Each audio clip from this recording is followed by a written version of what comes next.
भागो भागो, जल्दी से भागो, लगता है आज हम में से कोई नहीं बच पाएगा, वो सबको मार डालेंगे।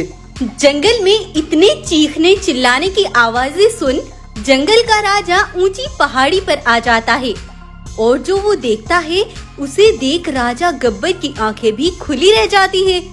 नहीं नहीं, ऐसा नहीं हो सकता, ये तो मेरा पूरा जंगल जलाकर राख कर देंगे, मुझे इन्हें रोकना होगा। गब्बर शेर के जंगल में विशाल रंगीन बाग घुस आए थे और उन्होंने जंगल में तूफान मचाना शुरू कर दिया, चारों तरफ आग लगा डाली। तभी उनके सामने गब्बर शेर आ खड़ा होता है। रुक जाओ, कौन हो तुम और तुम्हें हमसे क्या चाहिए? हमें हमारा राजकुमार चाहिए जिसे तुमने अगवा कराया था। अगर हमारा राजकुमार ना मिला तो तुम्हारा ये जंगल बर्बाद करके रख देंगे। राजकुमार का नाम सुनते ही गब्बर तुरंत समझ जाता है कि वो किसकी बात कर रहे हैं। दरअसल कुछ महीनों पहले गब्बर शेर की पत्नी एक जहरीले सांप के काटने से मर गई थी और बेचारा गब्बर अकेला पड़ गया था और बहुत खामोश रहने लगा था। एक बार उसके पास दूसरे किसी जंगल की शेरनी आती है और गब्बर से कहती है, महाराज, मैं जानती हूँ कि तुम क्यों परेशान हो, लेकिन मेरा भी अब कोई नहीं रहा। एक तूफान में मेरा परिवार मुझसे बिछड़ गया, मैं बिल्कुल अकेली पड़ गई महाराज। अब मैं चाहती हूँ कि मैं आपसे विवाह करके आपके साथ खुश रह सकूं, ताकि मेरा भी कोई दुख दर्द बांटने वाला हो सके। गब्बर शेर को भी रश्मि शेरनी पसंद आ जाती है और वो रश्मि से विवाह कर लेता है। विवाह के बाद गब्बर कुछ खुश रहने लगा था। ऐसे ही समय बीत रहा था। एक बार रश्मि गब्बर से कहती है, सुनो महाराज, मैं चाहती हूँ कि आज मैं जंगल में निकलकर अपने परिवार को तलाश करूँ, शायद कोई मुझे मिल जाए। हाँ रश्मि, तुम जा सकती हो। तब रश्मि जंगल में निकल पड़ती है। कुछ दूर चलने के बाद उसे एक जादुई छड़ी दिखाई देती है। जैसे ही रश्मि उसे छूती है तो वो एक अलग ही दुनिया में पहुंच जाती है। तभी उसे एक जगह पर कुछ विशाल रंगीन बाग खड़े दिखाई देते हैं जो कि आपस में कुछ बातें कर रहे थे। तभी रश्मि जाकर उनकी सारी बातें सुनने लगती है। हाँ भाइयों, हम इस शेर के बच्चे की बहुत अच्छे से परवरिश करेंगे, क्योंकि ये कोई मामूली बच्चा नहीं। जवान होने पर ये जो भी बोलेगा वही सच साबित होगा। इसका मतलब अगर ये बोलेगा कि मुझे सोना चांदी खजाना चाहिए, क्या वो भी मिलेगा? हाँ, बिल्कुल ऐसा ही है। उनकी ये सारी बातें सुन रश्मि का मन तो लालच से भर जाता है। अरे, ये बच्चा तो बड़ा ही काम का है।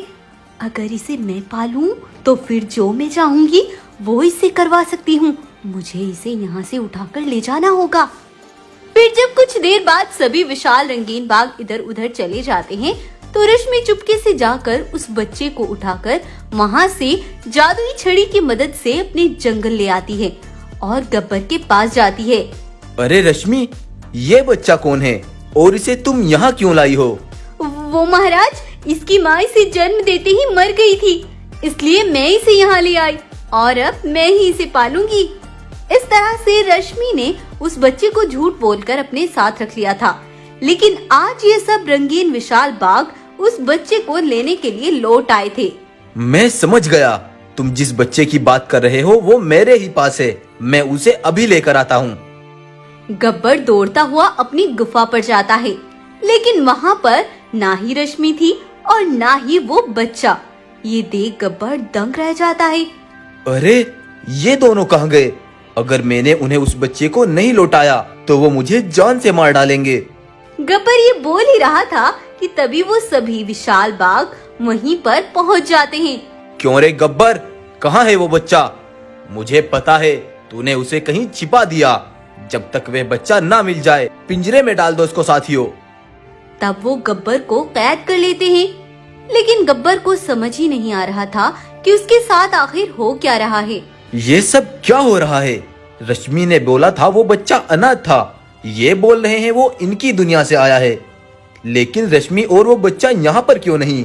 दरअसल रश्मि का गब्बर से शादी करना, उस बच्चे को अनाथ बताना, अपने परिवार से बिछड़ना, ये सब कुछ झूठ था। रश्मि ने गब्बर से अब तक सब कुछ झूठ बोला था। सच क्या है, चलिए वो अभी देखते हैं। रश्मि की शादी रघु नाम के एक शेर से हुई थी और वो दोनों एक नंबर के लालची थे। उनकी नजर गब्बर शेर के जंगल पर थी। वो गब्बर के जंगल पर राज करना चाहते थे, लेकिन वो गब्बर को मार नहीं सकते थे।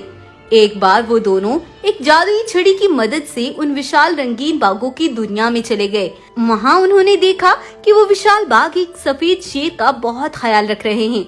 ये सब उसके साथ खुशी से रह रहे हैं। ये देख तुरंत उन्हें एक आइडिया सूझा।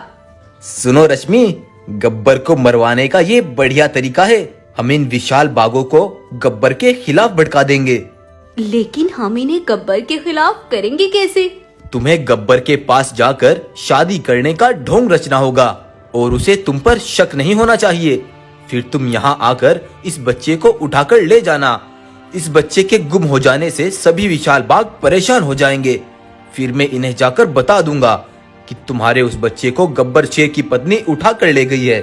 और ये सुनते ही वो गुस्से से जाकर गब्बर के जंगल को तबाह कर देंगे। और जब वो वहाँ पहुँचेंगे तुम वहाँ से बच्चे को लेकर भाग जाना। बच्चे के ना मिलने पर वो गब्बर को जान से मार डालेंगे और उस गब्बर का वो जंगल हमारे कब्जे में आ जाएगा। तो ये सब रश्मि और उसके पति की एक चाल थी। लेकिन उधर रश्मि के पास खड़े उस बच्चे में अजीब सी शक्तियाँ आती हैं और वो एक विशाल शरीर वाले शेर में बदल जाता है। फिर वो रघु और रश्मि को उठाकर भागता हुआ गब्बर की गुफा तक पहुंच जाता है। इतने विशाल शरीर को देख वो बाघ भी दंग रह जाते हैं। अरे बेटा, तुम इतने विशाल कैसे हो गए? मेरे अंदर मेरी शक्तियाँ आ गई हैं और मैं विशाल हो गया। लेकिन गब्बर शेर की कोई गलती नहीं है। मुझे वहाँ से उठाकर लाने वाली रश्मि शेरनी थी और सारी सच्चाई अब ये दोनों खुद बताएंगे।